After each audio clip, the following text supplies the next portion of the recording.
Hey guys, sannun ku da zuwa channel ɗina rayuwar Mina. So yau ina so in yi muku video, amma gaskiya ina so in yi da Hausa, amma dai yin subtitle yana da wahala. Yeah, so this video I want to do it in Hausa, but it's like I know a lot of people are requesting I speak more Hausa because, you know, my name is Rayuwar Mina, which is Life of Mina, and I'm not really speaking Hausa a lot as I used to. But that's because like doing the subtitle is like really hard, because there's no way quite in okay, I'm just going to speak in Hausa and then not do subtitle, because majority of people that do watch my YouTube also speak in English. So, and then some people only speak in English, but I will try maybe in the future to just do things like, I want to do a video with my husband doing like 24 hours of only speaking in Hausa. So hopefully that will help. But yeah, so this is my side of the pool video. Last time I was here, I was talking to you guys about my labor and delivery story.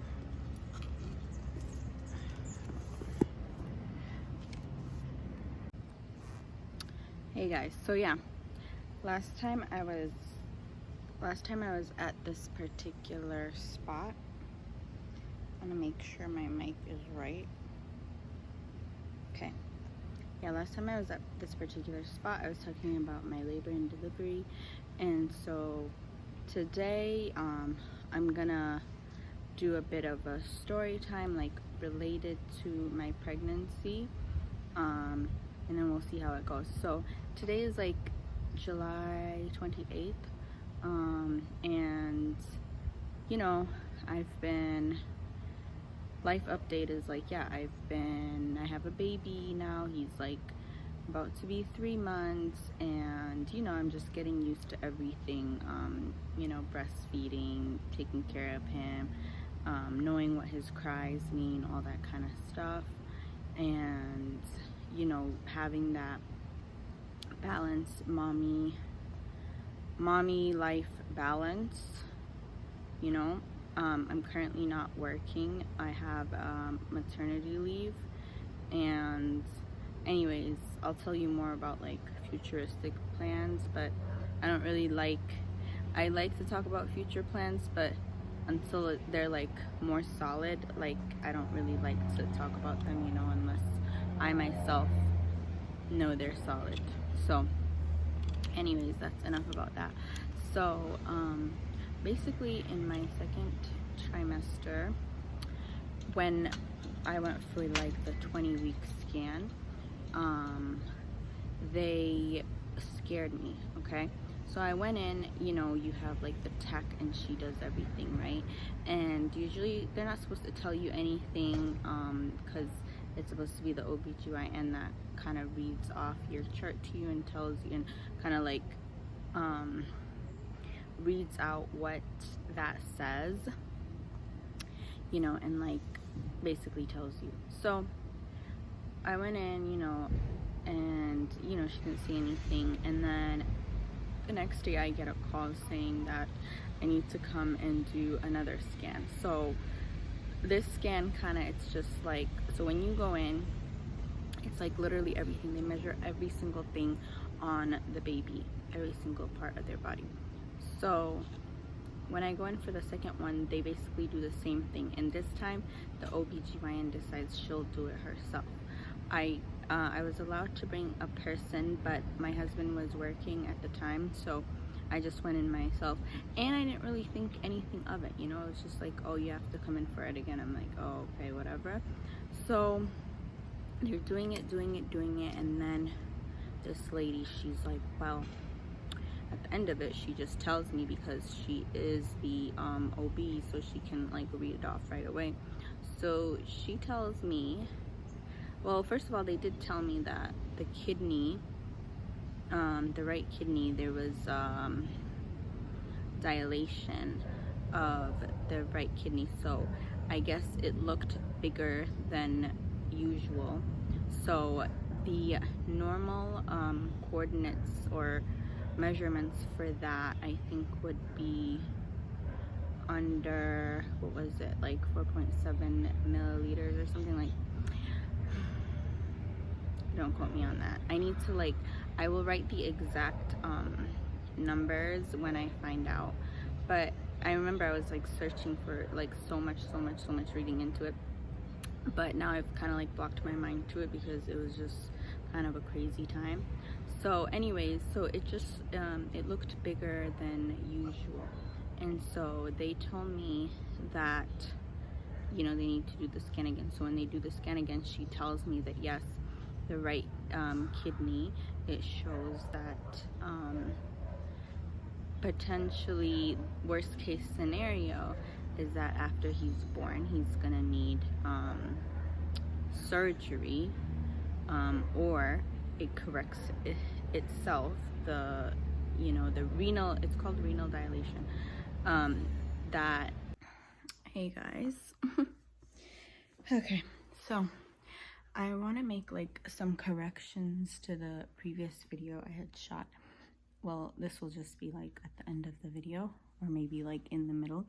So basically what they, possible diagnosis they gave him when he was still in the womb, checking his kidneys, was called renal pelactosis, but it wasn't fully given that diagnosis because they had to see at 33 weeks if it was able to fix itself.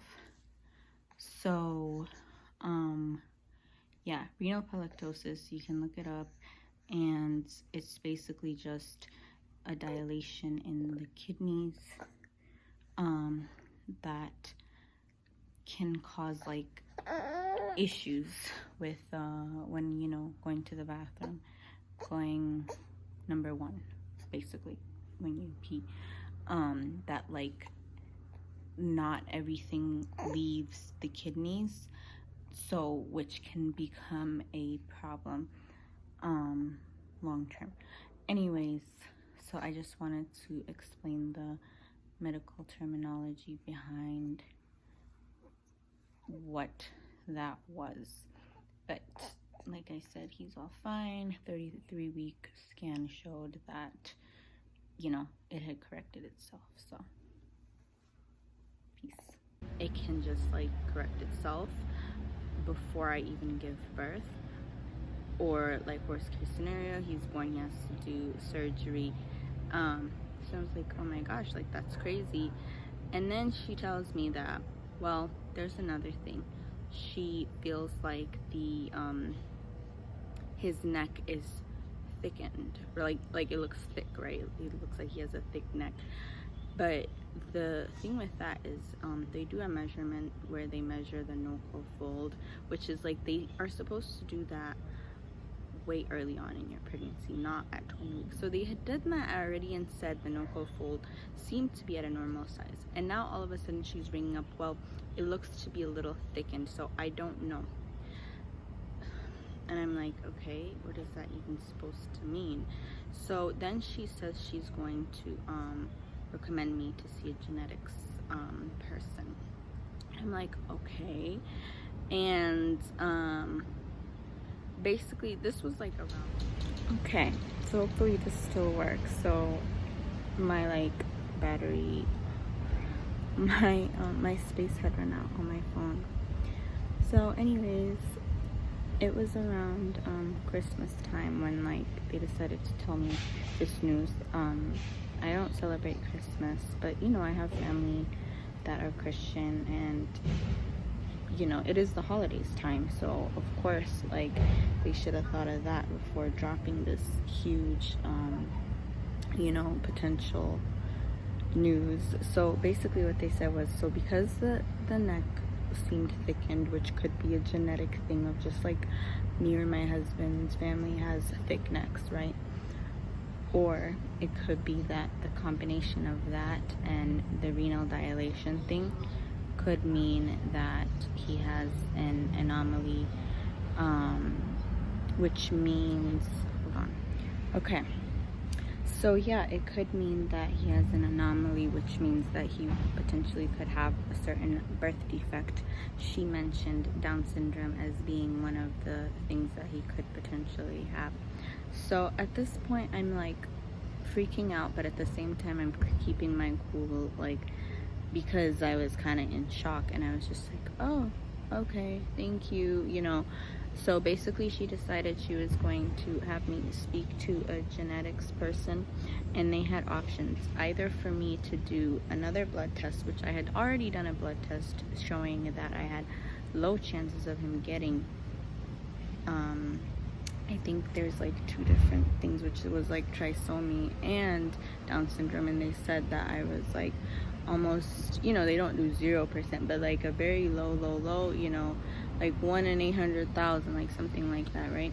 Chance of him having that. So I was confused as to like, why did the blood test say that, and now you guys, because of the ultrasound, you guys are giving me this whole other thing, right? So then she was like, do you want to do an amniocentesis, which is like basically putting a needle into the sac where the baby is. And I just felt, no, I don't want you guys to do that. That's like pretty risky. So in the moment, I think I told her I would think about it, and also I would talk to genetics. So I didn't do that, but then they said there was another blood test, which is just my blood test, that, you know, shows maybe like a few more things that you can look for. So I said yes to the blood test, but they didn't do it right away. So a few maybe days later, I get a call from genetics, and she asked me all these questions about my like family history and my husband's family history and like all that kind of stuff, every single thing you can possibly think of. So we went over that, and you know, she also, due to the phone call, said she feels like I am of low chance of anything, but at the same time, it's like whatever she saw, yes, could be genetically that, you know, we have thicker necks or something like that with the neck thing, and the renal dilation thing could literally just correct itself. So it's like, all right, fine. So I felt a little better after talking to the genetics lady, but I still said yes to the blood test. So, you know, I get the blood test drawn, and like they literally don't tell me anything right away. I have to keep talking to my midwife, like, hey, like, what is happening? Mind you, I have a lot of like issues with the midwife I was assigned to. I really liked my first midwife that I was given, but because she was so far away, and then for some reason I was trying to go back with her after I didn't like my other midwife, and I think she like left the company or something, or the hospital. Anyways, I just tolerated my midwife, but she was very insensitive, like this stuff that she's supposed to handle, and like how she's supposed to break the news to me, and like, you know, like at least telling me, okay, knowing, I know it's like bad news usually is when you get a call, good news usually they just kind of, you don't have to get a call, but at the same time, like, you know how like stressed out I was about it. So anyways, she tells me, oh yeah, everything was fine, you know. And I was like, okay, like that's great, but like why did it take so long for you to tell me that if the test was done like how long ago, and it came out, you know, earlier? So then that happens, and then of course they're supposed to do another ultrasound at like 30 something weeks, which they did end up doing that, and basically the renal dilation thing corrected itself. And that's another thing too. It took her forever to give me that. I had to like email and say, hey, like, so what's going on with this? When I went in, my blood pressure was pretty high for the appointment where she's supposed to give me the news. Or was it she was gonna schedule something? It was something to do with that, where it's like I haven't been told anything yet, so like what's going on? And they had to do my blood pressure test about like 3 times before they got it to like a normal level, which at that point I think she realized that I was stressed out, so she started to, you know, have a nicer tone. Anyways, that was my experience. They freaked me out, telling me that my baby could potentially have an anomaly or / birth defect. Alhamdulillah, he is fine. He does not have anything. The thing with that too, and let me tell you, at that point I was like extremely stressed out. I had to stop working, you know, because I work with kids that have birth defects and have you know, different abilities, so it was very hard for me to keep working. So I took off work for like a few weeks just so I could like gather myself emotionally and like understand what that means. So I guess the reason they like tell you that is because there is a window and period of if a person says they want to terminate, right? Which is like crazy, because at that point, look, I'm 20 something weeks. I'm not, that is not a choice that I personally want to partake in, whatever the news is, you know, like personally, like I don't, that's not me, you know what I'm saying? So regardless of them telling me or not, the way my husband handled the news was you know, it really chill. Like, he's a very chill person, and he was like, you know, everything I leave up to Allah, you know, and he prayed, and like, you know, he was really good about it. I, on the other hand, was freaking out, and like, you know, like my anxiety level was like skyrocketed, and I couldn't even eat, and you know, all that kind of stuff. But I'm pretty sure some of you may or may not have gone through this experience, and I just wanted to do this, talk about this, because you know, that's what I was looking for. I went to YouTube straight to see if people had personal experiences with this, and you know, I got a lot of interesting responses, and I actually felt better than how I was feeling and what I was hearing from like the medical team, you know. So everyday people can sometimes like just be like putting yourself in their shoes, but yeah, for the most part, most people said everything was fine at the end. So, you know, just have faith if you ever have an experience like this, you know, and hopefully everything will be fine. Yeah, but anyways, so second trimester.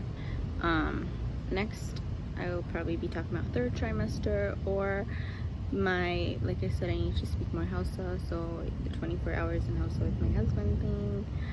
Yeah, stay tuned, and thanks for watching. Bye. Also, another thing is that it's more commonly seen in boys than girls. So yeah, that was another thing. Yeah, do you remember all that? He doesn't remember. Okay, another thing is that I felt like this was the only time that I could shoot the video talking about it.